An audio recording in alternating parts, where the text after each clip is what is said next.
நீங்கள் பார்த்து கொண்டிருப்பது உங்கள் ஜாஷுவா டிவி. சகல ஜனங்களுக்கும் நற்செய்தி.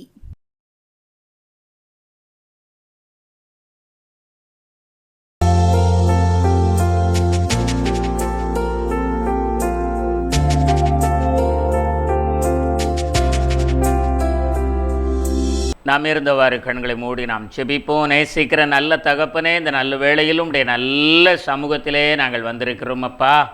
உடைய சமூகத்திலே நாங்கள் காத்திருக்கும் பொழுது எங்களுக்கு அமைதி வாழ்வை ஒவ்வொரு நாளும் கொடுக்கிற தேவனாக இருக்கிறீங்கப்பா. அந்த நல்ல கிருபைகளுக்காக உமக்கு ஸ்தோத்திரம் சொல்லி செபிக்கிறோம் அப்பா. இந்த நல்ல வேளையிலும் ஐயா நீங்கள் எங்கள் கூட பேசுங்க ஆண்டவரே. உடைய சத்தம் எங்கள் இருதயத்தை திறக்க வேண்டும் என்று செபிக்கிறோம், ஊன்ற கட்ட வேண்டும் என்று செபிக்கிறோம். இயேசுவின் நாமத்தில் பிதாவே, ஆமீன். அன்பார்ந்த ஜாஷுவா டிவி நேயர்கள் யாவருக்கும் இயேசு கிறிஸ்துவின் இனிதான நாமத்தினாலே வாழ்த்துதலையும் வணக்கத்தையும் கூறிக்கொள்ளுகின்றேன். தேவசேனை ஜெப ஐக்கியத்தின் சார்பிலே நன்றியை கூறிக்கொள்ளுகிறேன். ஜீவ வார்த்தை நேரத்திற்கு உங்களை அன்போடு கூட அழைக்கின்றோம். இந்த நல்ல வேளையிலும் கூட கடந்த வாரத்திலே நாம் சிந்தித்தோம் தேவ சமூகத்தின் ஆசீர்வாதங்கள். இந்த ஆண்டிலே ஆண்டவர் நம்முடைய வாழ்க்கையிலே ஆண்டவர் கொடுக்கின்ற ஆசீர்வாதத்தை ஏசாயா தீர்க்கதரிசியின் புஸ்தகத்திலே 23ஆம் அதிகாரம் 18வது வசனத்திலே நாம் சிந்தித்தோம். கர்த்தருடைய சமூகத்தில் வாசமாய் இருக்கிறவர்கள் திருப்தியாக சாப்பிடவும் நல்ல வஸ்திரங்களை தரித்திருக்கவும் அதன் வியாபாரம் அவர்களை சேரும் என்று நாம் சிந்தித்தோம். ஆண்டவர் இந்த ஆண்டிலே தேவ சமூகத்திலே காத்திருக்கிற பிள்ளைகளுக்கு நல்ல உணவை கொடுக்கிற ஆண்டவராகவும் நல்ல உடையை கொடுக்கிற ஆண்டவராகவும் அதற்கு போதுமான வருமானமாகிய வியாபாரங்களை கர்த்தர் நம்மை சேரும்படியாக அதிலே வருமானத்தை பெருக்கி கொடுக்கிற தெய்வமாக ஆண்டவர் இருக்கிறார் என்பதைத்தான் நாம் கடந்த வாரத்திலே வாக்குத்தத்தமாக அடிமைக்கு ஆண்டவர் கொடுத்தார். அந்த வாக்குத்தத்தத்தை உங்களுக்கு கூறினேன். நாம் இன்றைக்கு அந்த வாக்குத்தத்தத்தை சுதந்தரித்து கொள்வதற்கு நாம் என்ன செய்ய வேண்டும்? ஒருவேளை ஆண்டவர் ஒரு ஆசீர்வாதத்தை வைத்து அந்த ஆசீர்வாதத்திற்கு சில நிபந்தனைகள், அதற்கு தேவையான வாழ்க்கை முறைகள், அதற்கு தேவையான ஓட்டம், அதற்கு தேவையான மூலதனங்கள் எதிர்பார்க்கிற ஆண்டவராக இருக்கின்றார். நீங்கள் வேத புஸ்தகத்திலே ஆதியாகமம் 12ஆம் அதிகாரத்தில் நீங்கள் வாசித்து பார்த்தீங்கன்னா ஆபிரகாமை ஆண்டவர் அழைக்கிறார். என்ன அழைக்கிறார்? எதற்காக அழைக்கிறார்? நான் உன் சந்ததியை வானத்து நட்சத்திரங்களைப் போலவும் கடற்கரை மணலைப் போலவும் பெருக பண்ணுவேன், நான் உன் பேரை பெருமைப்படுத்துவேன், நான் உன்னை உயர்த்துவேன், நீ இருக்கிற இந்த தேசத்தை விட்டு நான் காண்பிக்கும் தேசத்திற்கு போ என்பதாக. அன்புக்குரியவர்களே, ஆசீர்வதிக்கும்படி எழுந்தருளின ஆண்டவர் சொல்லுகின்றார். அவன் இருக்கிற இடத்திலே அவனை ஆசீர்வதிக்கலாம் இல்லையா? அப்படி செய்கிற ஆண்டவர் அல்ல. அவர் ஒரு கட்டளையை வைக்கிறார், அவர் ஒரு நிபந்தனையை வைக்கிறார்.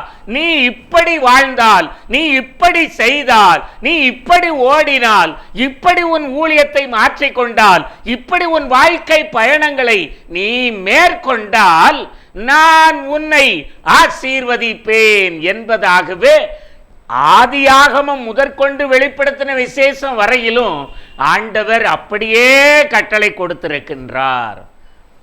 நம்மை ஆண்டவர் ஆசீர்வதிக்க விரும்புகிறார். இந்த ஆண்டுல நல்ல திருப்தியான சாப்பாடு கொடுப்பதற்கும், நல்ல உடுத்துவதற்கு நல்ல உடைகளையும் நல்ல வியாபாரங்களையும் ஆண்டவர் கொடுக்க அவர் சித்தமாய் இருக்கிறார். அதுல எந்த விதமான சந்தேகமும் இல்லவே இல்லை. அதற்கு இப்படிப்பட்ட ஆசீர்வாதங்களையும் மேன்மைகளையும் நான் சுதந்தரித்துக் கொள்வதற்கு நான் என்ன செய்ய வேண்டும்? இந்த வார்த்தைகளை கேட்டுக்கொண்டிருக்கிற உங்களுக்கு தான் ஆண்டவர் சொல்லுகிறார், நீங்கள் என்ன செய்ய போகிறீர்கள்? நல்ல சாப்பாடு நான் கொடுப்பேன், நல்ல உடுத்த உடை நான் கொடுப்பேன், நான் உன் வியாபாரத்தை ஆசீர்வதிப்பேன், நீ எங்க போனாலும் நான் உன் கூட வருவேன். நீ என்ன செய்வாய்? நீ எப்படி வாழ்வாய்? இந்த தீர்மானம் தேவ சமூகத்தில் இன்றைக்கு தேவை, தேவன் எதிர்பார்க்கின்றார். அதைத்தான் நாம் வேத புஸ்தகத்திலே சங்கீதம் 105 சங்கீதத்தில் 105 சங்கீதம் 4வது வசனத்தை வாசித்து பார்க்கும் பொழுது 105 சங்கீதம் 4 வசனத்தை வாசிக்கும் பொழுது, கர்த்தரையும் அவர் வல்லமையையும் நாடுங்கள், அவர் சமூகத்தை நித்தமும் தேடுங்கள். அன்புக்குரியவர்களே, நான் என்ன செய்ய வேண்டும்? இப்படி என்னை ஆசீர்வதிக்க விருப்பம் கொண்டிருக்கிற ஆண்டவருக்கு, இப்படி என்னை உயர்த்துவதற்கு விருப்பம் கொண்டிருக்கிற ஆண்டவருக்கு, என் கூட இருக்கும்படி சம்மதித்து வந்த தெய்வ குமாரனாகிய இயேசு கிறிஸ்துவின் விருப்பம் இப்படி இருக்கிறது. இப்படி இருக்கும் பொழுது நான் என்ன செய்ய வேண்டும்? இந்த கேள்வியோடு தான் இந்த நாளின் பிரசங்கத்தை ஆண்டவர் நமக்கு ஆரம்பித்து கொடுக்கின்றார். நான் என்ன செய்ய வேண்டும்? நான் தேவ சமூகத்தை நித்தமும் தேடணும். ஆண்டவரை நித்தமும் என்ன செய்யணும்? தேடணும். நித்தமும் தேடணும்.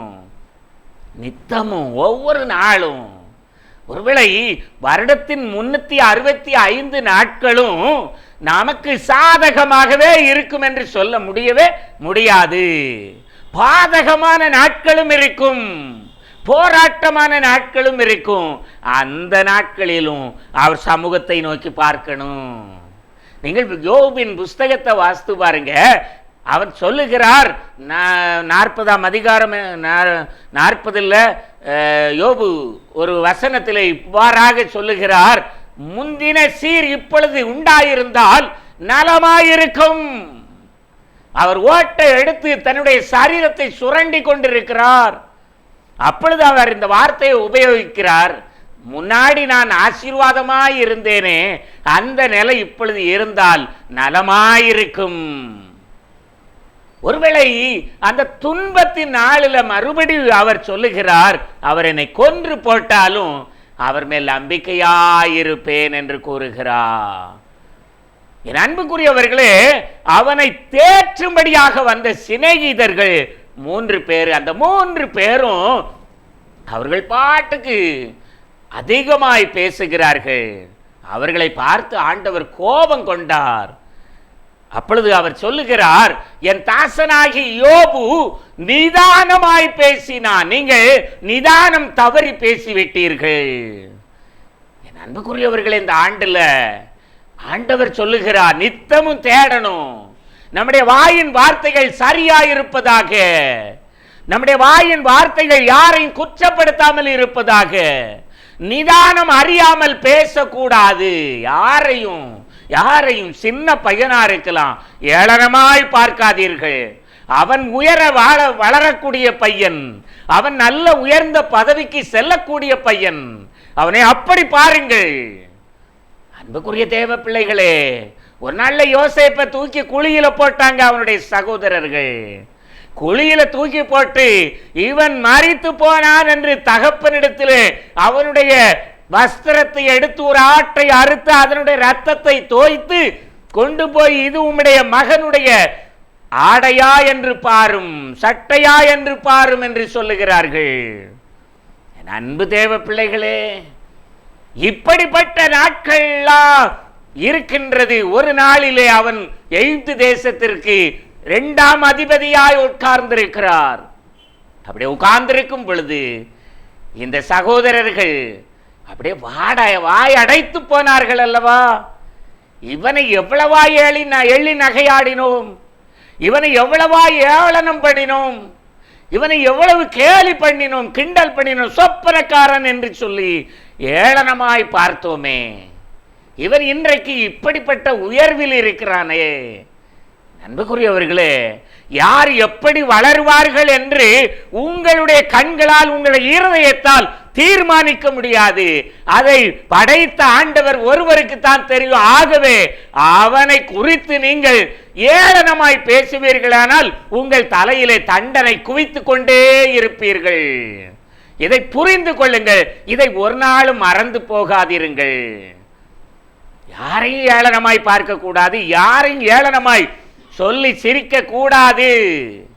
இந்த ஆண்டில் நீங்கள் இப்படிப்பட்ட ஒரு நல்ல தீர்மானங்களை எடுங்கள். யாரையும் நான் குறைத்து பேச மாட்டேன் ஆண்டவரே, சொல்லுங்க, மனசுல தீர்மானம் எடுங்க. வேதம் சொல்லுகிறது, கர்த்தருடைய சமூகத்தை நித்தமும் தேடணும், நித்தமும் தேடணும். நித்தமும் என்ற வார்த்தைக்குத்தான் இந்த காரியங்களை யோபு எவ்வளவு கஷ்டப்பட்ட போதிலும் கூட ஆண்டவரை மறக்காத இருதயத்தோடு வாழ்ந்தபடியினால தான் வேதத்துல யோபுவின் புஸ்தகம் 42ஆம் அதிகாரம் 10வது வசனத்தை வாசித்து பாருங்க. யோபுவின் முகத்தை கர்த்தராகிய தேவன் பார்த்தார். யோபின் முகத்தை கர்த்தர் பார்த்தார். அன்பு தேவ பிள்ளைகளே, யோபின் முகத்தை பார்த்து அவனை ஆசீர்வதித்தார். பிரியமானவர்களே, ரெண்டத்தனையாய் ஆசீர்வதிக்கப்பட்டான். பிரியமானவர்களே, ரெண்டத்தனையாய் ஆண்டவர் அவனை உயர்த்தினார். பிரியமானவர்களே, எப்படி அவன் உயர்த்தப்பட்டான் என்று பாருங்க.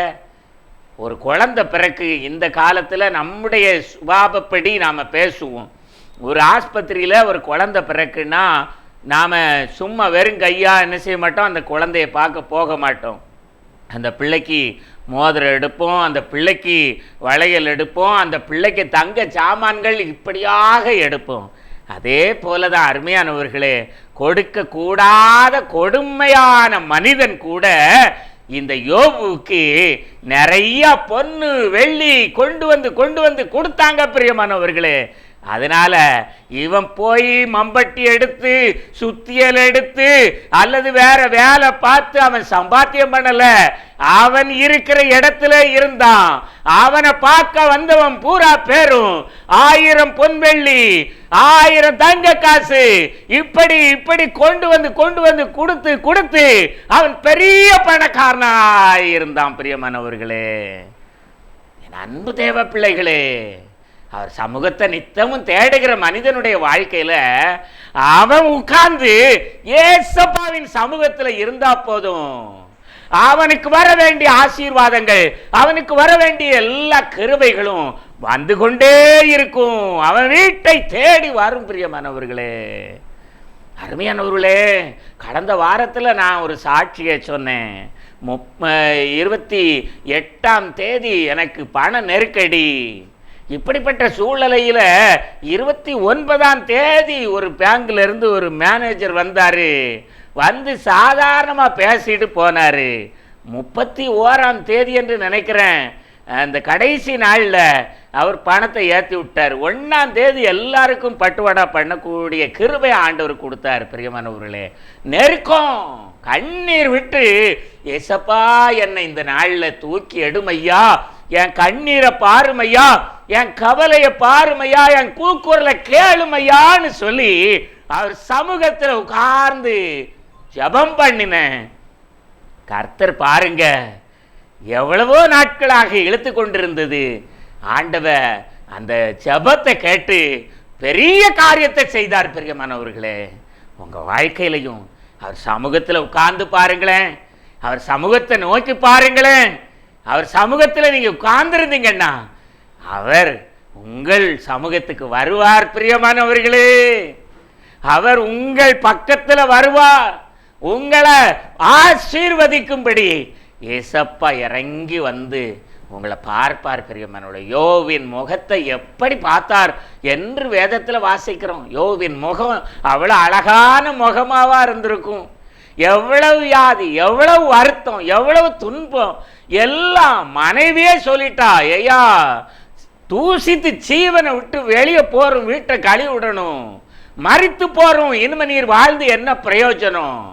உடலெல்லாம் ஆரோக்கியம் இல்லை, அமைதி இல்லை, மனதில் எந்த விதமான நிம்மதியும் இல்லை. பிள்ளைகள் நம்ம கூட வாழ்ந்த பிள்ளைகள் 10 பிள்ளைகளும் மரித்து போச்சு.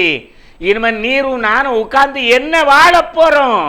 இனிமே என்னத்தை சாதிக்க போறோம்? ஆண்டவரை தூசியும் ஜீவனை விடும் அப்படின்னு சொல்லிட்டா. இவ்வளவு நெருக்கம் இருந்த போதிலும் அவர் சொல்லுகிறார், அவர் என்னை கொன்று போட்டாலும் அவர் மேல் நம்பிக்கையாயிருப்பேன். அவர் என்னை கொன்று போட்டாலும் நான் அவரை மட்டும்தான் நம்புவேன். நான் வேற யாரையும் நம்ப மாட்டேன். அவர் என்னை நித்திய ஜீவ வாழ்வுக்கு அழைத்து போகிற தேவன். எனக்கு இதை தருவேன் என்று வாக்குத்தத்தம் பண்ணி இருக்கிறார். என் அன்பு தேவ பிள்ளைகளே, எவ்வளவு அருமையான ஆண்டவர். இந்த அருமையான ஆண்டவரை விட்டுட்டு நீங்க எங்க போக போறீங்க பிரியமானவர்களே? இவ்வளவு அருமையான ஆண்டவர் உங்க கூடவே, உங்க பிள்ளைய போல நடந்து உங்க கூடவே வரக்கூடிய ஆண்டவரை விட்டுட்டு வேற எங்க போக போறீங்க பிரியமானவர்களே? மனிதன் கடவுளை நோக்கி இன்றைக்கு ஓடிக்கொண்டிருக்கிறான். ஆனால் கடவுள் நம்ம கூட வருகிறார் என்பதை அறியாமல் ஓடிக்கொண்டிருக்கிறான். என் அன்பு தேவ பிள்ளையே, நீ அறிந்திருக்கிறாயே, நீ என்ன செய்து கொண்டிருக்கிறாய்? நீ நித்தமும் தேடுகிற பழக்கம் உன்னுடைய வாழ்க்கையில இருக்கிறதா என்று கொஞ்சம் யோசித்து பாருங்க. நித்தமும் ஆண்டவர் சமூகத்தை நித்தமும் தேடணும். தாவீது அதைத்தான் சொல்லுகின்றார். கர்த்தருடைய சமூகத்துல உட்கார்ந்து நித்தமும் அவர் சமூகத்தை நான் தேடினேன். நித்தமும் தேடுங்கள். தாவீது எவ்வளவு அருமையாய் சொல்லுகிறார். தாவீது செல்ல பிள்ளையாய் வளரக்கூடிய நிலை அந்த குடும்பத்தில் அவனுக்கு இருந்தது. ஆனால் அவனை உதாசீனப்படுத்தி காட்டுக்கு அனுப்பி வைத்தார்கள். ஆடுகளுக்கு பின்னே அலைகின்றான். செல்ல பிள்ளையாய் இருக்க வேண்டியவன். ஒருவேளை இந்த உலகத்துல முதலாவது ஒரு பிள்ளை பிறக்கும் என்று சொன்னால் அந்த பிள்ளை ரொம்ப நேசிப்போம். ஏன்னா அதுதான் முதல் குழந்தை என்று, இதுதான் கடைசி பிள்ளை என்று நம்முடைய இருதயத்திலே தீர்மானித்திருக்கிறோம் என்று வைத்துக் கொள்ளுங்கள். இதுதான் கடைசி பிள்ளை அப்படின்னு சொல்லி ஒரு பிள்ளை 3ஆவதோ 4ஆவதோ 5ஆவதோ பிறந்திருக்குன்னு வச்சுக்கிடுங்க. அந்த குழந்தையையும் அதிகமாய் நேசிப்போம். அதே போலதான் பிரியமானவர்களே, தாவீதும் கடைசி பிள்ளையாத்தான் பிறந்தான். அவனை தகப்பனும் தாயும் நேசிக்கல. அவன் சிறு பையனாய் இருக்கும் போதே ஆடு மேய்க்க காட்டுக்கு அனுப்பி விட்டாங்க. பிரியமானவர்களே, என்றைக்கோ வீட்டுக்கு வருவான். என் அன்பு தேவ பிள்ளைகளே, அவன் எவ்வளவு பாதுகாப்பற்ற நிலையில அவன் வாழ்ந்தான் என்று சங்கீதம் முழுவதையும் நீங்க வாசித்து பார்த்தீங்கன்னா, அவன் 1 சாமுவேலின் புஸ்தகம் 15ஆம் அதிகாரம் அந்த கோலியாத்தை ஜெயிக்க அந்த நிற்கும் பொழுது அவன் சொல்லுகிறான், ஒரு முறை கரடி வந்தது, அதை நான் என்ன செய்தேன், அதை அடித்து கொன்று போட்டு என் ஆட்டை நான் தப்புவித்தேன். இன்னொரு முறை சிங்கம் வந்தது, அதையும் அதனுடைய தாடையை கிழித்து போட்டு என் ஆட்டை நான் காப்பாற்றினேன் என்று சொல்லுகின்றார். இதையிலே ஒன்றை போல இவன் இருப்பான், இந்த கோலியாத்தும் இருப்பான் என்று எவ்வளவு விசுவாசத்தோடு சொல்லுகிறார் பார்த்தீங்களா? ஏன்னா அவர் சமூகத்தை நித்தமும் தேடின உத்தமமான மனிதன். அவர் சமூகத்தை நித்தமும் தேடுகிற மனிதனுக்கு ஒரு வீரருக்கும் ஒரு வைராக்கியம் இருக்கும். என் ஆண்டவர் எல்லாவற்றிற்கும் மேலானவர், என் ஆண்டவர் எல்லாவற்றையும் பார்த்து கொள்வா, என் ஆண்டவர் எனக்கு உதவி செய்வா, என்னை தள்ளாட விடமாட்டா, என்னை வெட்கப்பட விடமாட்டா, என்னை காக்கிற தேவன் தூங்குவதும் இல்லை உறங்குவதும் இல்லை என்ற ஒரு வைராக்கிய வாஞ்சை அவனுடைய உள்ளத்துல இருக்கும். பிரியமானவர்களே, ஆகவேதான் தாவீது சொல்லுகிறார், அவர் சமூகத்தை நித்தமும் தேடுங்கள். அவர் சமூகம் எப்படிப்பட்ட சமூகம் பிரியமானவர்களே? இந்த சமூகத்தை நீங்க நேசித்தா, இந்த சமூகத்தை நீங்க விரும்பினால், இந்த சமூகம் உங்களை வாழ வைக்கும். பிரியமானவர்களே, வாழ வைக்கும். என்னை வாழ வைத்தது இந்த சமூகம் தான். இந்த ஏசப்பாவின் சமூகத்துல ஒரு நாளைக்கு 40 அதிகாரம் 50 அதிகாரம் வாஞ்சையோடு வாசிப்பேன். பிரியமானவர்களே, ஒரு வருடத்துல 3 முறை கூட வேதத்தை வாசித்திருக்கிறேன். இப்படி வாஞ்சையோடு ஆசையோடு வாசிக்க என் வாழ்க்கையில இருந்த வறுமை, என் சரீரத்தில் இருந்த வியாதி, எனக்கு இருந்த எல்லா நெருக்கமான பிரச்சனை எல்லாவற்றையும் ஆண்டவர் ஏசப்பா மாற்றினார். பிரியமானவர்களே, உங்க வாழ்க்கையிலையும் அப்படியே மாற்றுவார். பிரியமானவர்களே, உங்க வாழ்க்கையை தேவன் அபரிவிதமாய் ஆசீர்வதிப்பார். பிரியமானவர்களே, அவர் சமூகத்தை மட்டும் விட்டுறாதீங்க. அவர் சமூகத்தின் ஆசீர்வாதத்தினால ஆண்டவர் இந்த ஆண்டுல உங்களை நிரப்ப அவர் வல்லமுள்ளவராக இருக்கிறார். அவர் சமூகத்தை நித்தமும் தேடுங்கள். அப்படி நித்தமும் தேடும் போது நம்ம குடும்பம் வாழையடி வாழையாய் தழைத்து வாழ்வோங்கி வாழும் பிரியமானவர்களே. நீங்கள் உங்கள் வாழ்க்கையை கொஞ்சம் யோசித்து பாருங்களேன்.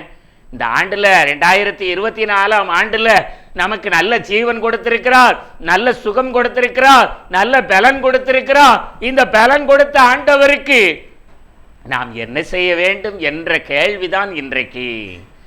எவ்வளவு நேசித்திருக்கிறார். உன்னை எப்பொழுதும் பார்த்து கொண்டிருக்கிற ஏசப்பா உன்னை எப்பொழுதும் நேசி நெருக்கி உன்னோடு கூட வந்து கொண்டே இருக்கிறா. உன் நிழலாட்டமாய் உன் கூடவே வருகிறா. அந்த ஆண்டவருடைய சமூகத்தில், அவர் சமூகத்தை நித்தமும் தேடக்கூடிய பழக்கம் நம்மகிட்ட வேணும் அப்படிங்கிறது தான் இன்றைய சத்திய வார்த்தை. இந்த ஆண்டில் ஆண்டவரே உடைய சமூகத்தை நித்தமும் தேடுவோம்ப்பா அப்படின்னு சொல்லி உங்களை ஒப்பு கொடுப்பீங்களா? அவர் சமூகத்தை நித்தமும் தேடும் போது உங்க வாழ்க்கைய அபரிவிதமாய் ஆண்டவரை ஆசீர்வதித்து உங்களை உயர்த்துவார் பிரியமானவர்களே. என்ன உயர்த்தினார் பிரியமானவர்களே? என்னையே உயர்த்தினார். குற்றாலத்துக்கு போக பசேர தெரியாத பேதையான மனிதன் நான் ஐயா. குற்றாலத்துக்கு 3 பிள்ளைகளையும் என் மனைவி கெட்டிச்சோறு துணிமணிகள் எல்லாவற்றையும் தூக்கிட்டு போகிறோம். செங்கோட்டை பஸ்ஸில் ஏறி குற்றாலம் டிக்கெட் எடுத்தேன். அது இளைஞ்சி வழியில் செங்கோட்டை போகிற பஸ்ஸு. என் அன்புக்குரியவர்களே, இவ்வளவு பேதையான மனிதன். ஆனால் ஆண்டவர் என்னையும் நேசித்தாரே. ஆண்டவர் என்னையும் என் மேலேயும் அன்பு வச்சாரு. எல்லாரையும் நல்லா நம்புவேன் பிரியமானவர்களே. அந்த நம்பினதுனால எத்தனையோ பேர் என்னை ஏமாற்றி இருக்கிறாங்க. ஆனா என்ன ஆண்டவர் கைவிடல பிரியமானவர்களே. என்ன குறைவு வர பண்ணல பிரியமானவர்களே. நிறைவா என்னை ஆசீர்வதித்திருக்கிறா. ஏன் சொல்றேன் தெரியுமா? அவர் சமூகத்தை நித்தமும் தேடுகிற மனிதனுக்கு அவர் ஒரு குறையும் வைக்க மாட்டார் பிரியமானவர்களே. ஒரு குறையும் வைக்க மாட்டார் பிரியமானவர்களே. எத்தனை பள்ளங்கள் வந்தாலும், எத்தனை சோதனைகள் வந்தாலும், எத்தனை நிந்தனைகள் வேதனைகள் வந்தாலும் ஏசப்பா உங்களை கைவிடவே மாட்டா. இந்த ஆண்டில் நல்ல தீர்மானம் எடுங்க. ஆண்டவரே, நான் உங்களுடைய சமூகத்தில் காத்திருப்பேன்ப்பா. உங்களுடைய சமூகத்தை நித்தமும் நான் தேடுவேன் ஆண்டவரே. உங்களுடைய சமூகத்தை நித்தமும் தேடி நான் உங்களுடைய சமூகத்திலே காத்திருப்பேன்ப்பா. நான் காத்திருப்பேன்ப்பா. தாவீது காட்டில் அலைஞ்சான் அப்படின்னு சொல்லி வேதம் சொல்லுகிறது. சும்மாலேல பிரியமானவர்களே, ஏசப்பாவின் சமூகத்தின் அப்பத்தினால் திருப்தியாய் வாழ்ந்தான் பிரியமானவர்களே. அவர் சொல்லுகிறார், கர்த்தர் என் மேய்ப்பராயிருக்கிறார், நான் தாழ்ச்சி அடையேன். அவர் என்னை புல்லுள்ள இடங்களில் மேய்த்து அமர்ந்த தண்ணீர்கள் அண்டையில் என்னை கொண்டு போய் விடுகிறார். என் அன்பு தேவ பிள்ளைகளே, எவ்வளவு விசுவாசமான வார்த்தை பார்த்தீங்களா? இந்த விசுவாசத்தை வனாந்தரத்தில் ஆடுகளின் பின்னே அலைந்த போது வளர்த்து கொண்டா. நீங்களும் உங்கள் வாழ்க்கையில் நீங்கள் எந்த சூழலில் இருந்தாலும் விசுவாசத்தை வளர்த்து கொள்ளுங்கள். தேவனை நம்புங்கள். அவர் சமூகத்தை நித்தமும் தேடுங்கள். இருந்தவாறு ஏசப்பாட்ட, ஆண்டவரே, நம்முடைய சமூகத்தில் காத்திருப்பப்பா, நம்முடைய சமூகத்தில் ஒவ்வொரு நாளும் காத்திருந்து ஜெபம் பண்ணுவேன்ப்பா, வேதம் வாசிப்பேன்ப்பா, எனக்கு உதவி செய்யுங்கப்பா, என்னை உயர்த்துங்கப்பான்னு சொல்லுங்க. ஏசப்பா உங்களை உயர்த்துவா. உங்களை உயர்த்தாமல் வேற யாரை உயர்த்துவார்? அவர் சமூகத்தை நீங்கள் நேசிக்க பழகிக்கொள்ளுங்கள். நித்தமும் அவர் சமூகத்தை தேடுங்க. தேடும்போது உங்களுக்கு ஒரு குறையும் வைக்க மாட்டா. செபிப்போமா? நேசிக்கிற நல்ல ஆண்டவரே, இந்த நல்ல வேளையிலும் உடைய நல்ல பாதத்தில் எங்களை தாழ்மையோடு அர்ப்பணிக்கிறோம். ஆண்டவரே, உடைய சமூகத்தின் ஆசீர்வாதங்கள் எங்கள் வாழ்க்கையில் உண்டாக வேண்டுமென்று நாங்கள் செபிக்கிறோம். உடைய சமூகத்தின் அப்பத்தினால் எங்களை திருப்தியாக்குங்கப்பா. உடைய சமூகத்தின் போஜனத்தினால் எங்களை திருப்தியாக்குங்கப்பா.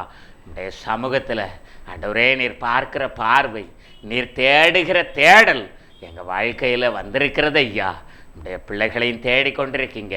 இந்த வார்த்தையை கேட்கிற எல்லா பிள்ளைகளையும் தேடி கண்டுபிடித்து மோட்சம் வரையிலும் கைவிடாத அன்பு நேசருடைய கரத்தில் ஒப்பு கொடுக்கிறோம். இயேசுவின் நாமத்தில் செபிக்கிறோம் நல்ல பிதாவே.